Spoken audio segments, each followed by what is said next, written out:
I believe some absolute crochet nonsense as a beginner, not because people lied on purpose, but because beginner brains, we start creating theories. And mine, we had trust issues. So today we're exposing the crochet myths that basically fooled me. Hey crochet friends, I'm Mo, your crochet companion, and today we're opening a beginner case file because some crochet beliefs need to be investigated. Okay, now the first number one myth. I thought I had to get good before making projects.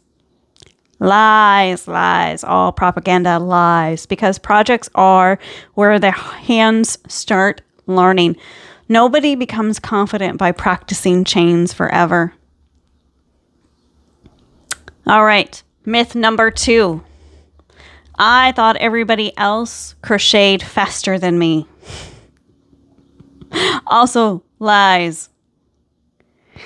Because tutorial speed and real human crochet speed are not always the same thing. Myth number 3. I thought tension magically appeared one day. Lies. It was like, congratulations, you've unlocked crochet enlightenment. Nope. Tension is muscle memory, and muscle memory takes practice. Lots of practice. And finally, the 4th myth. I thought ugly meant wrong.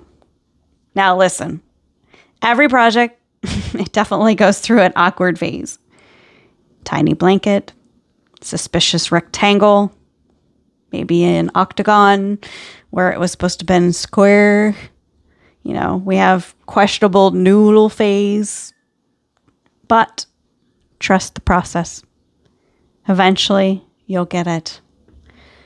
Now, if beginner crochet has ever made you think, am I the only one struggling? Nope. You're still learning. And if you're in that awkward beginner phase, you can come hang out with me in my school community. We're solving crochet mysteries over there. Now, I need answers before I go. What beginner crochet myth got you? Because I have a feeling there are more crimes to uncover. Until next time, question suspicious yarn behavior, and may your hooks never hide.